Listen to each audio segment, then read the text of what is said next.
আরে ভাই এটা কি মাছ নিলেন? এটা ইলিশ মাছ নিছি যে আমি। ইলিশ না ফাঙ্কাস? না এটা ফাঙ্গাস না, গরিবে লাইছে ইলিশ মাছ, 1 নম্বর ইলিশ মাছ, গরিবে খাইতে পারে তো এটা। এখন আমাদের 180 যে টাকা, 200 মাছের টাকা। রাজা ইলিশ, এখন কি মাছের রাজা কি ফাঙ্কাস? ফাঙ্গাস মাছের রাজা হচ্ছে ফাঙ্গাস, 1 নম্বর ফাঙ্গাস মাছ হচ্ছে বাংলাদেশের গরিবের খাদ্য।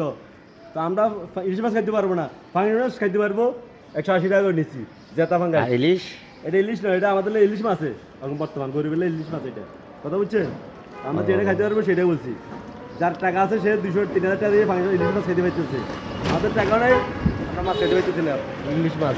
কথা বলতে এটাই আমাদের ইলিশ মাছ। তখন এটা আমার এখন পরিচিত হবে জাতীয় মাছ ফাঙ্কাস। ফাঙ্গাস, ফাঙ্গাস না ইলিশ, এটাই ইলিশ, আমাদের গরিবের ইলিশ মাছ এটা। দেখেন ইলিশ মাছ খুঁজছি, দেখতেছেন ইলিশ মাছ, এটা আমাদের জন্য।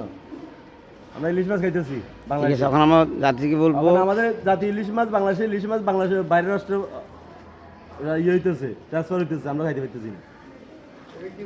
এই ইলিশ মাছ, এই তো এই গরিবের ইলিশ মাছ এটা না, গরিবের ইলিশ মাছ নিচ্ছি কাকা, বুঝছেন?